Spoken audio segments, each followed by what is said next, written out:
दोस्तों नमस्कार, मैं धीरेन्द्र अवस्थी। हमारे बगल में एक पत्थर में चक्रनुमा आकृति आप देख रहे होंगे। दोस्तों वैसे तो ये एक स्कल्पचर है, एक कलाकार की कृति है, लेकिन वर्तमान में दुनिया की राजनीति जिस तरीके से घूमी हुई है, ये पत्थर का ये चक्र उसको सही तरीके से परिभाषित कर रहा है। दोस्तों तेल के खेल में जिस तरीके से पूरी दुनिया उलझ चुकी है, अमेरिका के राष्ट्रपति डोनाल्ड ट्रंप ने जिस तरीके से पूरी दुनिया को उलझाया हुआ है, ये किस रास्ते पर जाएगी, इसका अंजाम क्या होगा, ये अभी किसी को नहीं पता है। लेकिन एक मोटा अंदाज़ा ये लगाया जा रहा है, एक पत्रकारीय नज़रिए से हम इसको इस तरीके से देखते हैं कि इसका अंजाम कम से कम सुखद तो नहीं होगा। कयास यही है कि इसका अंजाम भयावह हो सकता है। दोस्तों हमारे लिए संकट की बात ये है कि भारत की सरकार यानी प्रधानमंत्री नरेंद्र मोदी की सरकार ने पिछले 11 साल में जो राजनीति की है, जिस तरीके की विदेश नीति की है, उसकी वजह से आज देश संकट में फंसा हुआ है। देश गैस और तेल के भयावह संकट के मुहाने पर खड़ा है। ये कभी भी दस्तक दे सकता है। हम दुआ करते हैं कि ऐसा ना हो, लेकिन जो हालात हैं, जो मोदी सरकार की स्थिति है, जिस तरीके से मोदी सरकार की जुबान सिली हुई है, जुबान से शब्द नहीं निकल रहे हैं, उससे एक बात तो साफ है कि मोदी सरकार में भी एक घबराहट है। सरकार सकबकाई हुई है, शायद उसके पास कुछ कहने के लिए नहीं है, इसलिए वो बोल नहीं रही है।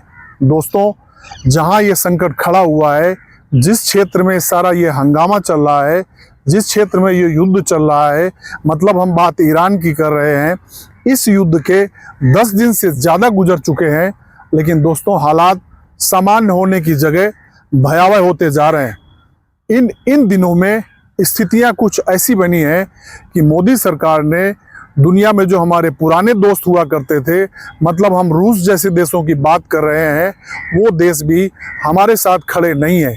ये ऐसा क्यों हुआ है? ऐसा इसलिए हुआ है कि मोदी जी ने अमेरिका के पीछे इस तरीके से अंधी दौड़ लगाई कि हमारे जो टेस्टेड मित्र थे, जो अपनाए हुए, जो जाने पहचाने हमारे मित्र थे, वो भी हमारा साथ छोड़ चुके हैं। आज जिस हॉर्मुज स्ट्रेट से दुनिया का 20% तेल गुजरता है, वहीं भारत की ज़रूरत का तकरीबन 50% तेल और 50% गैस उस रास्ते से आती है। हालात ऐसे बन चुके हैं कि ईरान से भी हमारे ऐतिहासिक संबंध रहे हैं, लेकिन ईरान अब हमें दुश्मन के नज़रिए से देख रहा है। इसको इस बात से समझा जा सकता है कि ईरान ने हॉर्मुज स्ट्रेट को बंद कर दिया है, तो दुनिया का सबसे अहम समुद्री जलमार्ग है, जहां से भारत की ज़रूरत का 50% तेल और गैस आता है। ईरान ने यहाँ तक कह दिया है कि वो 1 लीटर तेल भी यहाँ से दुश्मन देशों का नहीं जाने देगा। वो ये कह रहा है कि जो देश इजराइल और अमेरिका के राजदूतों को अपने देश से निकालेंगे, हम सिर्फ उन्हीं देशों का तेल यहाँ से जाने देंगे। साथ में ईरान ने ये बात भी कही है कि वो चीन जैसे देश जो उसके साथ खड़े हैं, उन चीन जैसे देश का सिप यहाँ से गुजरने देगा वो। लेकिन भारत को लेकर ईरान ने अभी तक कोई बात नहीं की है। मतलब एक बात तो साफ है कि ईरान भारत से बेहद नाराज है। उसकी सिर्फ और सिर्फ वजह मोदी सरकार की नीति है।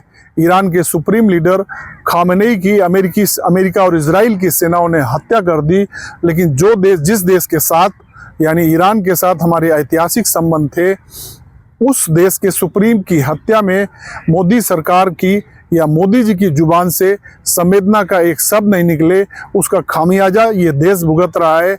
उसका खामियाजा 140 करोड़ भारतीय भुगत रहे हैं।